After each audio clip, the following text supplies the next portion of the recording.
आचार्य मम्मट ने काव्य लक्षण को बताते हुए जब यह कहा कि तददोषौ शब्दार्थौ सगुणावनलंकृति पुनः क्वापि, इस काव्य लक्षण में शब्द और अर्थ काव्य होते हैं। तो शब्दार्थौ इस विशेष्य के रूप में प्रयोग करके उन्होंने काव्य के शरीर को बताने का प्रयत्न किया।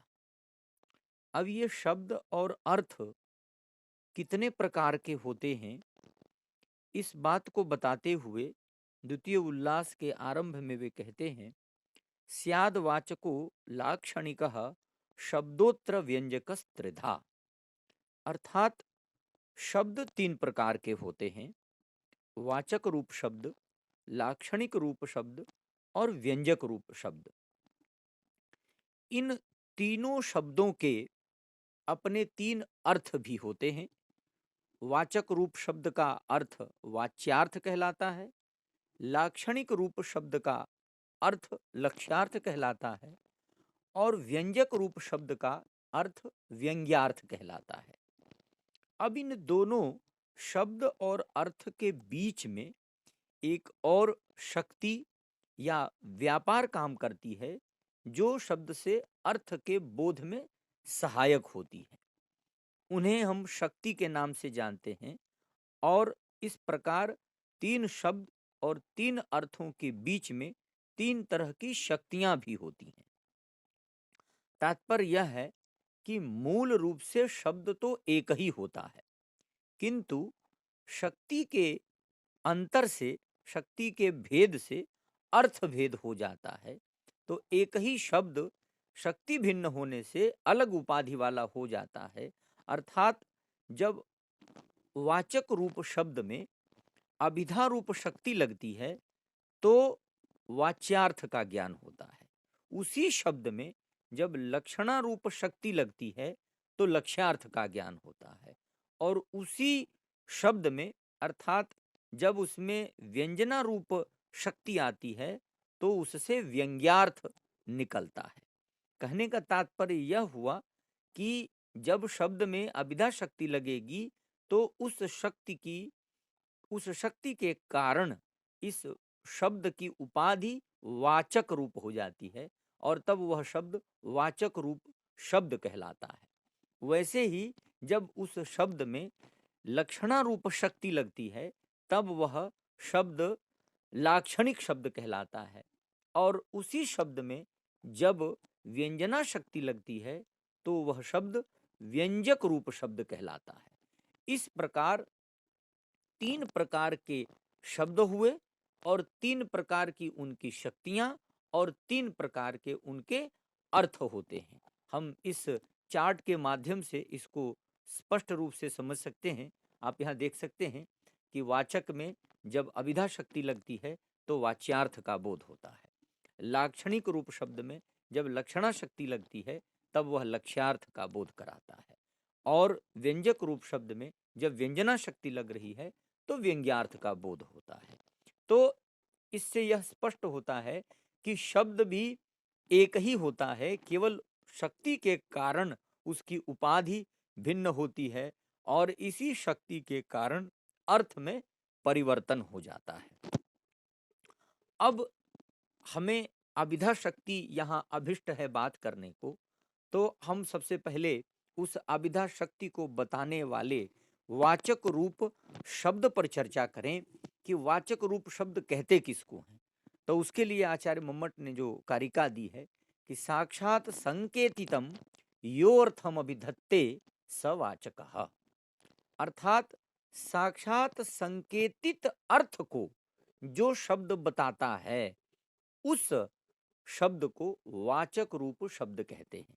सरल भाषा में संस्कृत में कहना हो तो हम इसे कह सकते हैं कि येन शब्देन साक्षात संकेतितः अर्थः ज्ञायते स वाचकः शब्दः भवति। अब यह संकेत क्या होता है और उस संकेत के माध्यम से अर्थ किस प्रकार प्रकट होता है, इस संदर्भ में आचार्य मम्मट ने अपने से पूर्ववर्ती विचारकों के कुछ मत उपस्थापित किए हैं। जैसे वैयाकरणों का मत क्या है इस संदर्भ में कि संकेत का ग्रहण कैसे होता है, तब वो कहते हैं कि संकेतितस् चतुर्भेदो जात्यादिर जातिरेव वा। इस कारिका में आचार्य मम्मट ने दो पूर्ववर्ती आचार्यों के विचारकों के मत उपस्थापित किए हैं। संकेतित अर्थ चार प्रकार का होता है, वह होता है जात्यादि। अब जात्यादि का अर्थ क्या हुआ कि जात्यादि मतलब जाति, गुण, क्रिया और यदृच्छा, इन चारों में संकेत का ग्रह होने पर ही अर्थ की प्रतीति होती है, एक पक्ष है। दूसरा मत मम्मट ने उपस्थापित किया जाति ही एव वा, जाति में ही संकेत का ग्रह होता है, ग्रहण होता है। यह मत भी कुछ आचार्यों का है जिसे हम मीमांसकों के नाम से जानते हैं। अर्थात मीमांसकों का कहना है कि जाति में ही संकेत का ग्रहण होता है, उसे हम अलग से हमें मानने की जरूरत नहीं है। अब यह संकेत जाति, गुण, क्रिया और यदृच्छा में कैसे होता है? जाति का अर्थ क्या है? जाति का अर्थ है गोत्व, मनुष्यत्व आदि, जिससे हमें संपूर्ण समुदाय का बोध होता है, वही उसका जातित्व होता है। गाय कहने से संपूर्ण गो जाति का बोध होता है, मनुष्य कहने से संपूर्ण मनुष्य जाति का बोध होता है। उसी प्रकार अब गुण की बात आती है। गुण किसको कहेंगे? तो गुण कहा उसके रंग को ले लिया, सफेद, लाल, काला, पीला, ये सब उस जाति के गुण हैं। सफेद रंग की गाय, तो अब सफेद रंग की गाय कहने से गायों में एक विशेष वर्ग की गाय का ही चुनाव होगा, उसमें लाल गाय नहीं आएगी, काली गाय नहीं आएगी। तो केवल जब हमें उन गायों में से लाल गाय को चुनना होगा, तब हमें गोत्र जाति के साथ साथ उसके लाल रंग रूप गुण का भी चुनाव करना पड़ेगा। तो अब हमें संकेत का दो स्वभाव, दो प्रकार स्वीकार करना पड़ेगा।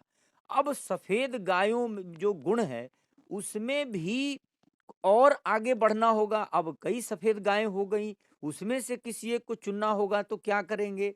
तो कहा कि एक और आगे संकेत ग्रह करना पड़ेगा। उसके लिए उन्होंने प्रयोग किया क्रिया का, यानी कि जो चर रही है गाय, खा पी रही है, बैठी है या कुछ ऐसी क्रिया कर रही है, तो उससे हम बाकी गायों से उस गाय को अलग करेंगे। यानी कि संपूर्ण गाय गोत्र जाति में से एक गाय, एक गाय एक गुण, गुण में भी कई तरह सफेद गाय, सफेद गुण वाली जो गाय है उसका भी चुनाव किया, तो 100 में से 5 को अलग किया, 5 में से अब क्रिया रूप जब चले जाएंगे तो पता चला 3-4 गायें हैं सफेद जो चर रही हैं, तो अब कैसे उनमें से एक का चुनाव करेंगे? तब यदृच्छा कह दिया। यदृच्छा का अर्थ होता है उसका नामकरण। तो नाम रख दिया कि गायों में जो सफेद रंग की चर रही जो नंदिनी नाम की गाय है, उस गाय को ले आओ। तो इतना संकेत करने के बाद हमें उस गाय का ग्रहण होगा। तो यह हुआ संकेत। यह विचार वैयाकरणों का विचार है। चतुष्टयी शब्दा नाम प्रवृत्ति ही, ऐसा महाभाष्यकार का वचन है। उस बात का ध्यान रखते हुए आचार्य मम्मट ने संकेत ग्रह के इन 4 भेदों को स्वीकार किया और वैयाकरणों के इस मत का उल्लेख कर दिया।